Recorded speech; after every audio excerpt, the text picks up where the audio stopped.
Today on Finding Freedom, sports betting is exploding, but so is childish outrage that comes with it. Today, how gambling is turning adults into emotional toddlers.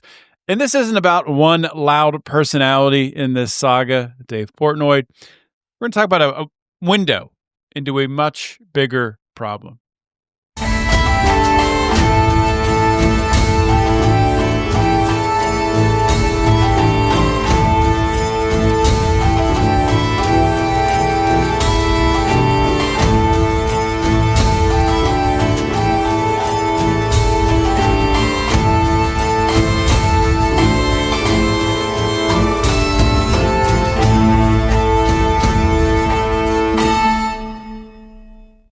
Hey, welcome back to Finding Freedom here on the Lions of Liberty Podcast Network. Great to have you with me today.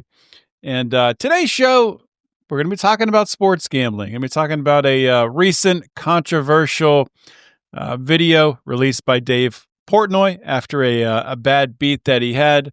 And you might ask yourself, Finding Freedom, why are you talking about sports betting? I thought this show was about entrepreneurship, business, politics. Well, I think sports betting has kind of found its way into all of that. It's embedded into the culture of this country and really the world today. So before we get into talking about that, we got to talk about Fox and Sons coffee and how you can get 15% off an order of $40 or more.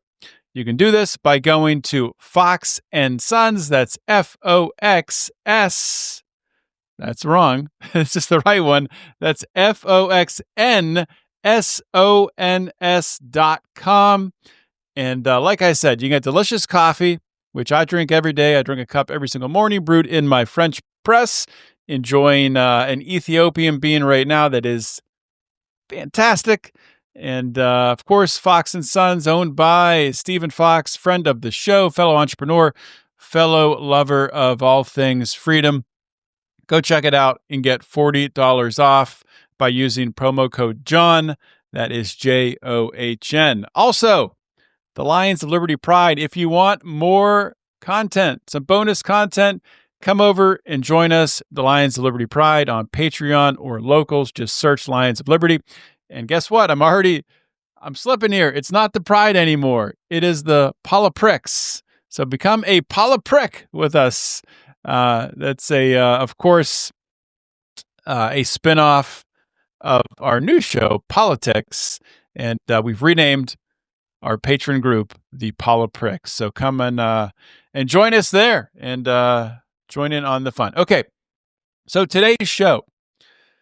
If you are on X, you probably saw an outburst from Dave Portnoy last night, talking about a bad beat that he had in the Oakland Raiders versus Denver Broncos game. Essentially, and I'll play the clip from Portnoy, but essentially what happened was end of the game, Broncos are up by 10 points. There's, seconds left in the game. And the spread in the game was I believe 8 points, and Portnoy had the Broncos +8. And what ends up happening is the Raiders able to go down the field, have a catch that puts them into field goal range, and then the referees come in and call a penalty on the Broncos for holding down the offensive player because time was getting very low on the game clock. And when that happens, you have to let the offensive player get back up so they can get, excuse me, so they can get back into formation. Let me get a drink of water. So they can get back into formation and get another playoff. So they call the penalty, which stops the clock because the Raiders had no more timeouts. And at that point, that's when Raiders coach Pete Carroll kicks a field goal. And that blows up the spread and blows up Dave Portnoy's spot. So just to set the stage here, generally I used to like Dave Portnoy. During the whole COVID thing, he provided entertainment, doing his pizza reviews. He shifted from going to the pizza shops to doing reviews on frozen pizzas. That was enjoyable. But more so during COVID, he understood what was happening, how the government was allowing mega companies like Walmart and McDonald's and all of these places to stay open and operate, and small businesses were being crushed. So he was able to, through some philanthropic means, was able to help a lot of small businesses. I think giving his own money as well during this time to stay in business. So I had a lot of respect for Dave Portnoy for that. And over the years since then, that respect has dwindled. And I've come to realize, and I'll get into this a lot more, I think that we have a serious gambling problem in this country, and I'm worried what it's going to, not only how it's going to impact adults, but how it's going to impact kids, young people growing up in this environment where sports betting has become so normalized. Before I go any further, let me just say, I'm not advocating for the state to step in and ban anything. I'm simply talking about the impact of people like Dave Portnoy and others in this space who are using the free market to promote something that's incredibly damaging, I believe. Now, I'm not fully against all forms of sports betting. Of course, if you know me, if you know the show Lions of Liberty, we've had a segment on our bonus program called Degenerate Gamblers, which is mostly a fun show where myself, Brian, and Rico talk about Penn State football. We tell funny stories, and we would talk about some bets for the week. Really, honestly, I don't bet much at all. We were talking about using a pick'em league on Yahoo in order to pick games. When I bet $5. I don't bet much money, but it can be fun. I think into that light. But what happened with Dave Portnoy last night, I think this overstepped the bounds, and we'll get into how this, I think, impacts society. So let me bring this video up to share. And like I said, Dave Portnoy, he's not all bad, but I think what's happening here is extremely, extremely troubling. So let me share the video. We'll bring it up on the screen, expand this out, and here's Dave Portnoy after his bad beat. That's the worst beat of all time. And you have to investigate the Raiders. Investigate the Raiders. What are they doing? What the fuck? That's the worst beat of all time. That is cheating. What the fuck? I gotta rewind this. That's the worst fucking beat of all time. This is the worst beat of all time. Pete Carroll should be in fucking prison. Prison for Pete Carroll. First of all, the refs, everybody. This is prison. This is prison. There's 16 seconds left in the game. By the way, the play before this, there was fucking 20 seconds. They threw it. Prison. The spread's 8.5. You want to make sure you get that right spot. They spiked the ball, by the way. They ran up and spiked it as a tempo. Prison Pete Carroll. Murder Pete Carroll. I want Pete Carroll murdered. Can you see this play right here? Okay, so prison for Pete Carroll. Murder Pete Carroll. So I still have this playing in my headphones. This is ridiculous. And I think what set me off about this and why I want to talk about it is you look at this guy, you look at Dave Portnoy, a grown man, 48 years old, who is seemingly looks like he's by himself in his living room, losing his mind, literally completely out of his mind. Now I understand, Barstool Sports. There's a long history with sports gambling associated with Barstool Sports. So in a way, he's working while doing this. He's promoting his brand. This is who he's become. But that's, in a way, that is what is so dangerous about it, is this type of reaction, this type of personality. It's not just Portnoy; it's the whole group of the Barstool podcasters and content creators. That this is who they are, and this is what they promote. This is what they market, and it's just they're children.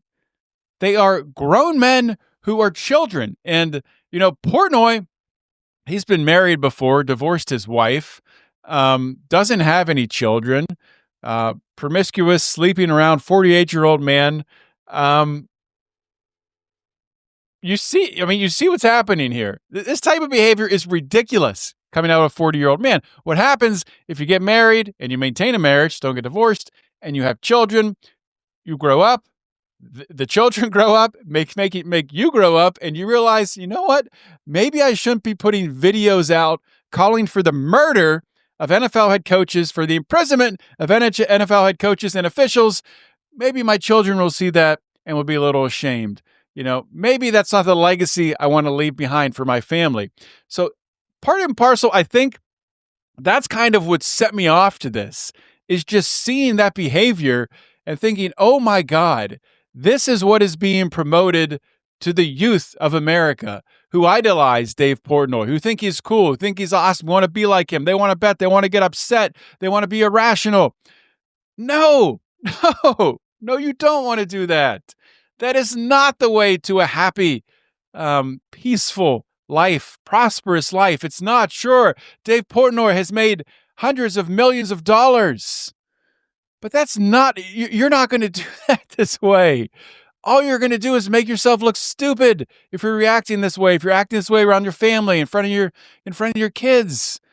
No, this is not a way to act. I mean, this reminds me of the videos you see, and this is the same illness, the same sickness. People just getting so freaking upset when their team loses, throwing bricks through their television, throwing TVs out windows. It's you see it all the time. Anytime there's a big loss, it happens. And I mean, I'll be accountable myself. In the past, I've gotten too upset with the outcome of sporting events, but as I've grown older, and you kind of like when you react that way, and you see your kid look at you like, Dad, it's a game. So, children kind of have a way of being a mirror back on ourselves, and they change you, which I think is a valuable thing. And I get more into this. So let's get into. I want to get into the growth of sports gambling. Otherwise, this show is just gonna be one long rant that's not going to make any sense. So, just so you understand where gambling has how much it's grown in this country, and sports betting especially, just in the past few years. So sports betting revenue in 2024 was $13.7 billion, which was up from $11 billion in 2023. That's a 24% increase. Gross gaming revenue in 2018 was $400 million. In 2023, $10.9 billion. Guys, that is a 5-year period. That is an absolute explosion for an industry. And Americans wagered $120 billion legally in 2023. Of course, I think most of the gambling done today is legal because it's just so easy to do it in most states. Most states, gambling, sports betting is legalized. There's an app on your phone. You can go on and place an easy bet. And I'll just reiterate again. I don't think that, that in itself is the problem. And I don't want the federal government to intervene and make things illegal. I just am raising a red flag saying, we got a serious problem. Let's start talking about it. And let's figure out how we can influence, how we can change it. I don't think the way to change it is by force. I think the way to change it is in the household, is with parents, is with people starting to take accountability. So that's why I'm doing this show. I'm not doing this show because I think there should be any sort of ban on gambling. I don't think that solves anything. I think in many ways it could exacerbate the problem. 38 states have legalized sports betting of some kind. And the effect this has had on behavior, especially younger audiences. I don't know what's going on with my voice right now.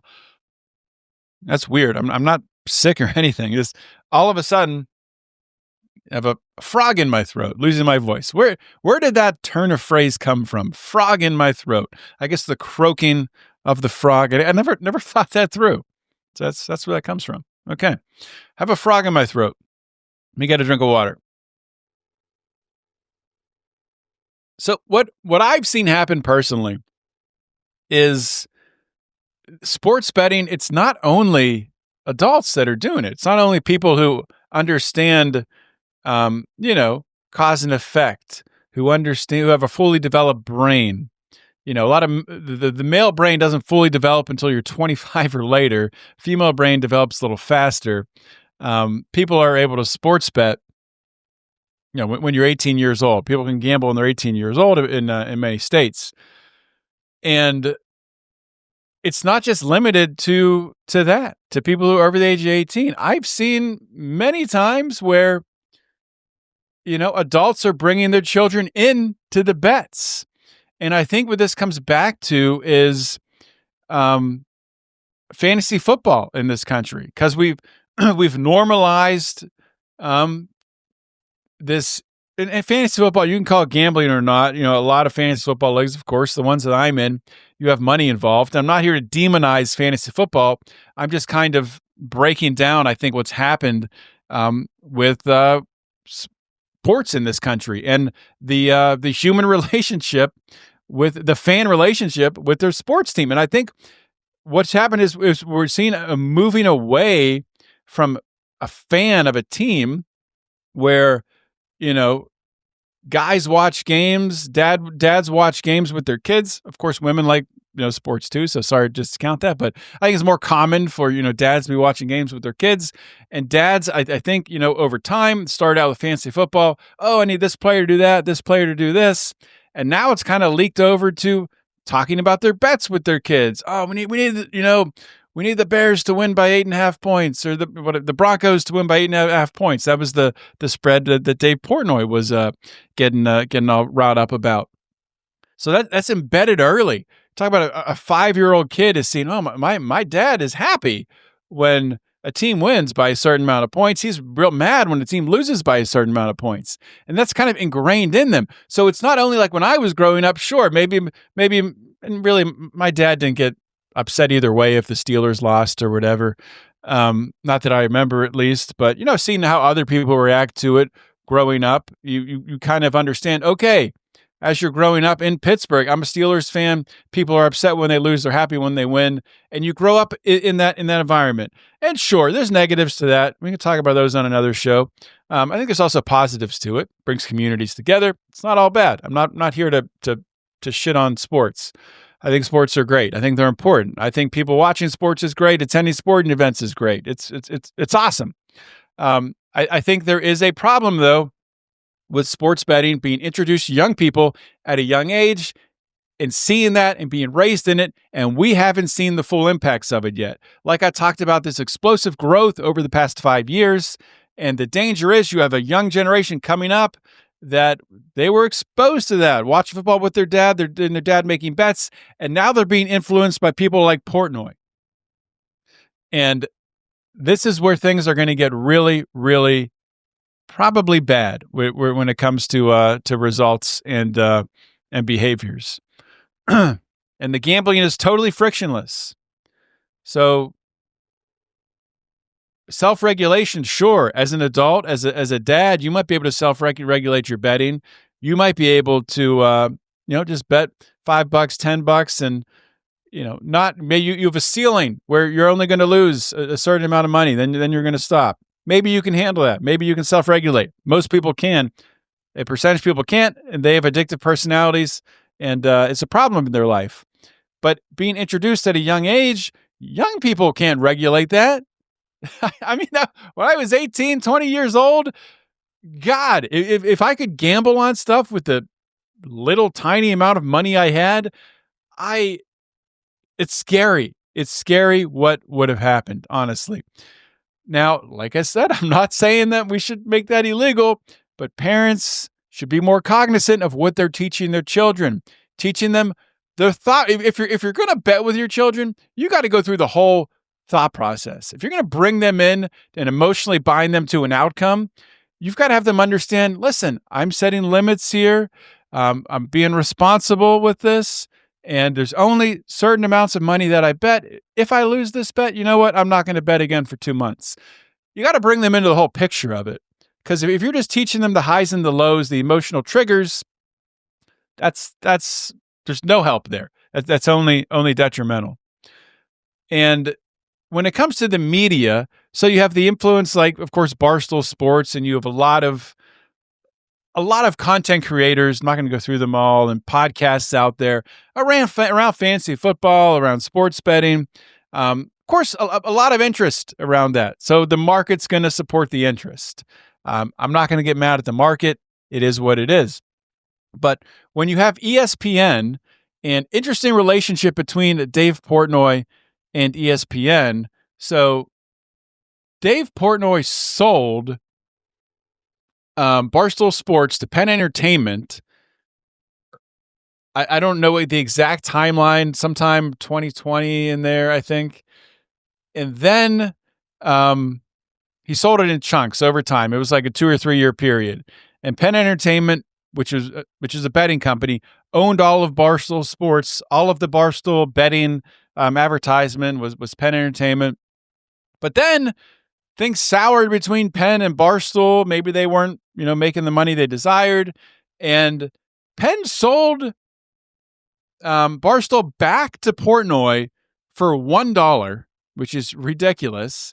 He got hundreds of millions of dollars selling it to Penn Entertainment and got it back for $1.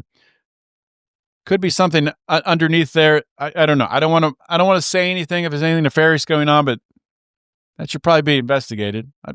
Hopefully somebody's looking into that. I don't know. Maybe not. Maybe it's probably all in the up and up. It's probably nothing there. But so when Penn sold Barstool back for $1, they went into an agreement with ESPN to be ESPN's betting provider. And this happened for a few years. I think it was actually the beginning of this month when that agreement ended. This is December 2025. And ESPN is now with DraftKings, I believe. They shut down ESPN Bet, and now they're with DraftKings as their sports book. I have no idea what Penn Entertainment is doing now or what their affiliations are. The bottom line is, over the years, ESPN's alignment with sports betting has grown and grown and grown. When I was a kid growing up watching sports, we watched sports. We watched the game. They talked about the players. You're watching baseball. They're talking about their batting average, RBIs, runners in scoring position, things like that, things that matter to the game. Now you watch a baseball game and you have a thing pop up in the corner, brought to you by DraftKings or BetMGM or whatever. So-and-so has a, plus 300 chance of getting hit here, whatever it is. Probably messed that up. And I've had my daughter ask me, what does that mean? What's that number in the corner? I'm like, that's for sports betting. People who want to bet on this one at bat and the outcome of the at bat. She's like, what are you talking about? So I need to, on me, I'm telling parents to teach their kids. I need to teach her what is actually happening so she understands it. She's 10 years old now. She understands math pretty well. So I think she's at the point that she can understand what I'm talking about and the dangers of it. So that's on parents. If you're listening to this and you're a parent, that's on you to teach your children about the dangers here, because we can't avoid it now. We can't avoid it. You have personalities like Portnoy who are making this type of behavior. They're normalizing it. They're promoting it. They're saying this is how you should act as a sports fan or someone who loves sports. It's okay to scream and yell and curse. on your Twitter account. That's just being a passionate fan today. That's what it's turned into, which is kind of crazy. So younger audiences, when I was a kid, I saw sports as sports. I wanted to watch Sports Center. I wanted to see highlights. The younger audiences, I think more and more, they're seeing sports as betting. They're seeing betting as the fun part of sports. When I saw watching sports as the fun part of sports. So it's just another layer on top, another layer of risk added in, another dopamine hit added in to make things a little bit more spicy, right? To make things a little bit more emotional, because I guess people don't have enough problems in their life, enough things weighing on them. They need to add more uncertainty, and apparently that's where we are, and that creates sort of this emotional dysregulation, which becomes a part of the entertainment package that's being sold, right? So you get used to watching a game that you normally 5 years ago you wouldn't care about. You wouldn't care about watching a game between that's not true. You would care about watching a game between the Bengals and Browns if you're a Steelers fan, because it could have, division implications, but you're not going to get upset at the result unless it knocked your team out of the playoffs. But now, if you have a bet on the game, you could have a bet just on a play in the game or a bet on the player in the game. You could get irate about the result of that game. It could bend you out of shape for a day or two. And maybe your favorite team, the Steelers, maybe they won that week, but you're still bent out of shape because you lost $250 sports betting.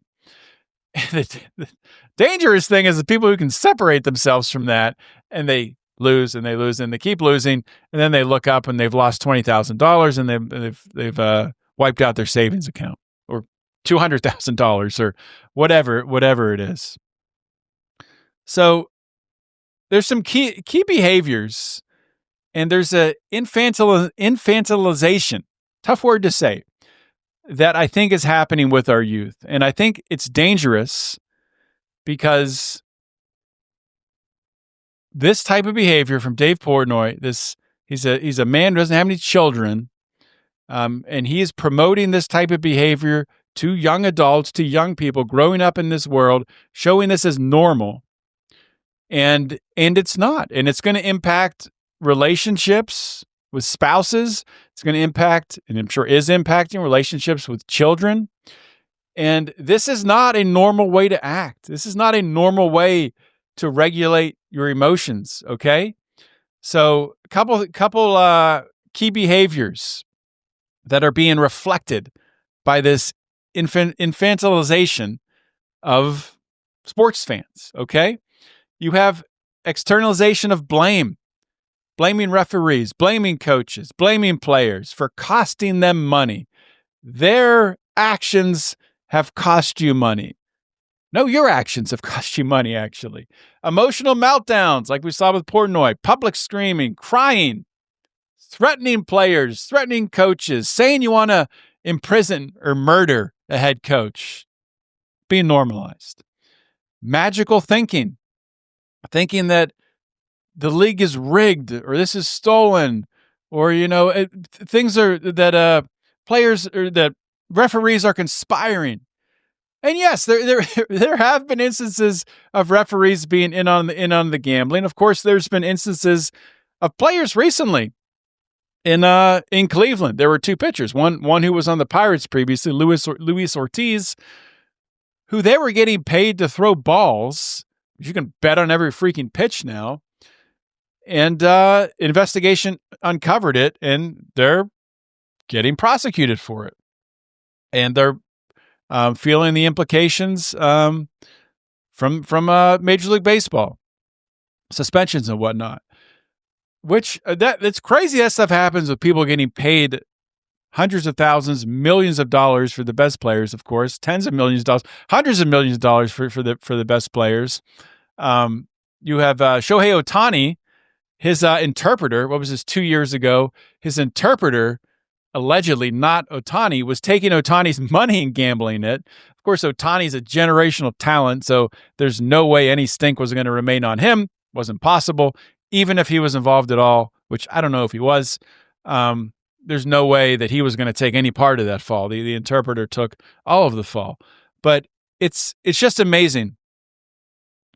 It's just amazing the impact this has had on sports in a mostly negative way. And it creates a victim mentality for people, right? That this team wronged me, this referee wronged me, and you carry that with you throughout life. Oh no, poor me, poor me. There's no accountability. Your own decisions did that to you, man, not other people. It's crazy, crazy. So I want to get into, why gambling triggers childlike behavior, why gambling makes people behave like children, and why this is going to create a generation of grown men who act like toddlers, who act like Dave Portnoys. So it creates a dopamine dependence, all right, on the outcome of an event. It's the exact same neurological loop as a slot machine or a video game, right? You can get addicted to slots. You can get addicted to video games. You can get addicted to your phone. You can get addicted to scrolling through Instagram and looking at reels. The difference is the dopamine dependency of scrolling Instagram or playing video games is you're not directly losing money. You could be losing money from an opportunity cost standpoint, where you could be doing income producing behaviors that could lead to you making money in that time that you're wasting. But sports gambling, slot machines, playing blackjack, sure, you could actually be losing money, and you're tying yourself. That dopamine hit is when you win, and that dopamine hit is being on the edge of your seat. You're in the game. You're feeling it. You're feeling the juice is flowing, that it's on the line. The risk is there. That's the dopamine hit. There's no skill is another piece of it with sports betting. Now, let me back up when I say that. Sure, there's people who dive into the numbers. There's people who pay other people to dive into the numbers for their sports betting. There are degrees of skill with sports betting. So I shouldn't have said no skill. But a lot of gamblers out there don't invest in that skill. And they shouldn't be investing in that skill, because they probably shouldn't be gambling at all. And if you don't understand the ins and the outs of gambling and the data behind it that leads you to making your bets, then you are literally just wishing your money into a win, hoping your money into a win. And if you're doing that, you're going to lose eventually. It's not a matter of if, it's a matter of when. And you're going to lose probably bigly, depending on the amount that you bet, if you can't stop. And there's no one else to blame, right? Or I should say, with betting, the real reality perspective is there's no one else to blame but you.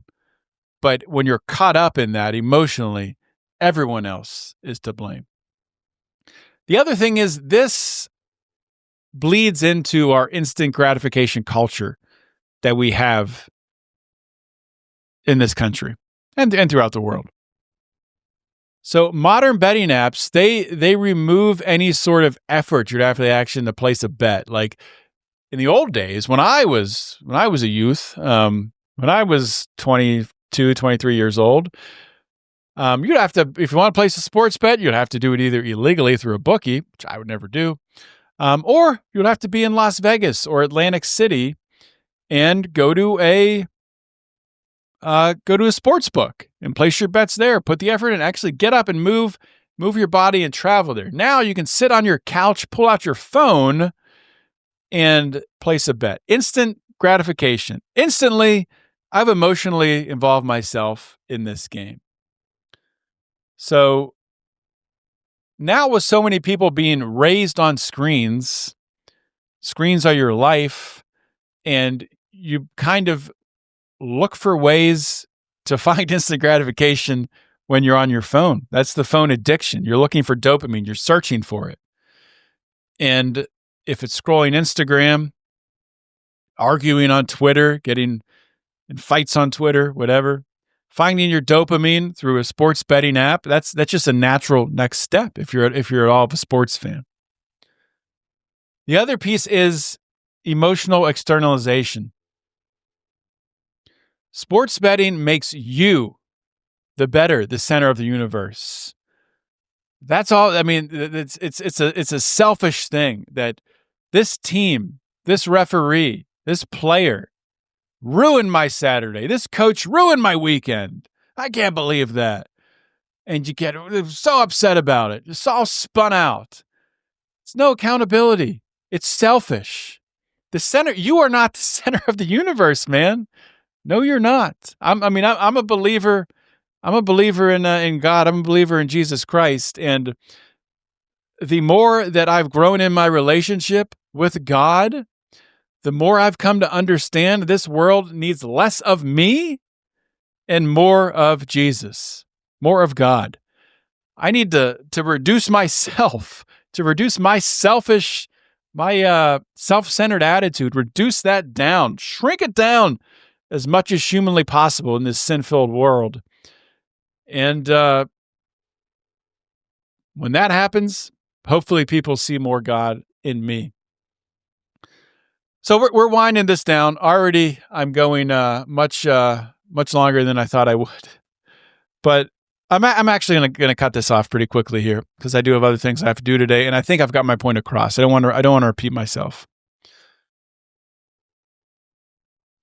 At the end of the day, this is leading to a mental health crisis in this country. We're already there. It's going to get worse.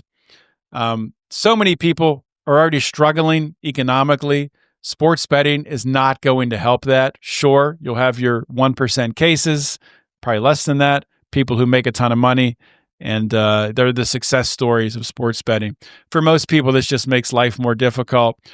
Cultural rot, that's hard to say. Athletic accomplishment, great team performances. You watch those old NFL film shows about these great teams, Steelers in the 70s, the 49ers with Joe Montana. You watch these old teams, these old games, and it's still great to watch them. I'm a Steelers fan, so I like to watch that. But that's going away. Like that sort of tie, that sort of relationship with these teams as a true fan, that's being eroded. We're raising a generation of kids who won't find any value in that. And I think there is value in that. Rage goes viral. Irrational behavior goes viral. Childlike behavior goes viral. Dave Portnoy. Now, Dave Portnoy is not going to apologize for what he did. This is him. He's building his gambling empire. He's just showing how great it is. It hurts. It's painful. It's terrible to be a gambler of a big loss, but I'll be right back in there on Monday night. I'm sure he'll be betting on 10 other games, Monday Night Football, NBA games, hockey, whatever. So it's an infantilization of the citizens of this country is what it is. So my takeaways here. We need adults to take ownership, to regain sovereignty of themselves and of their families and relationship with sports, teach it to their children. We need sports are entertainment at the end of the day, okay? It's not your dopamine fix. It's not ways for you to find your dopamine. Figure out your relationship with your cell phone, your addiction to your cell phone, and work on it. Set some boundaries. If your identity is tied to gambling outcomes, you've lost control of your life, you've lost control of your family, you've lost control of everything. And things most likely are not going to work out for you unless you're already a multimillionaire like Dave Portnoy. Real freedom comes from building things, building businesses, building communities, not betting on sports, not betting on other people who are doing great things. Real things come from sacrifice. Real things come from doing things that you don't want to do. Real freedom comes from doing things that you don't want to do. That's why I've always pushed back on this idea from the Bitcoin crowd. The maximalists, just put everything in Bitcoin, put everything in Bitcoin. What are you building? What are you building? It's not that easy to make money, to build wealth. It's not. Sure, some people have. The early adopters, they've done very well with Bitcoin. But I really don't think that just putting all your money in Bitcoin, going forward, is going to make you a multimillionaire. I just don't see it happening. So now I've shit on gambling, shit on Bitcoin. I've officially pissed off all the libertarians and all the people, all the people who love sports. So, last takeaway: a person addicted to gambling is seriously you're an emotional 12-year-old, and you're teaching that to your children, and you're showing that personality, you're showing that reality to your spouse, to your loved ones. It's not a good place to be. And I didn't plan on doing a show today talking about Dave Portnoy and gambling and what a child he is. But after seeing that video, I noticed that man is not free. He's not free. And you might say, sure, he can go wherever he wants. He can travel wherever he wants. And maybe he's not even addicted to gambling. Maybe it's all a show. I doubt it. I think that was real. I think that was a real, authentic reaction that he had. But he has to, for his brand, that's his brand. A crying grown man, a screaming grown man is his brand. That's his legacy. That's Dave Portnoy's legacy. Screaming like a child into the internet, which is a shame because, like I said, he had some great takes during COVID. He helped out a lot of small businesses. At the end of the day, that's who he is, though. And I'll ask you, if you're someone who loves gambling, I'm not saying you should never gamble. I'm saying you need to understand that you have a responsibility to yourself, if you have a family, to your family, and if you have an audience, you have a responsibility to them. This doesn't get fixed through regulation. Gambling's been around for as long as time. As long as there have been sports, people have been gambling. But we've reached a point where I think it's out of control. And as a country, as a people, especially as men in this country, it's time to look ourselves in the mirror and make some decisions. All right. Okay. So that's really all I had for the show today. Hopefully you guys enjoyed it. If you hated it, sorry. Tune into the next show. I won't be talking about gambling. And so once again, join us on Patreon Locals, join the Pile of Pricks.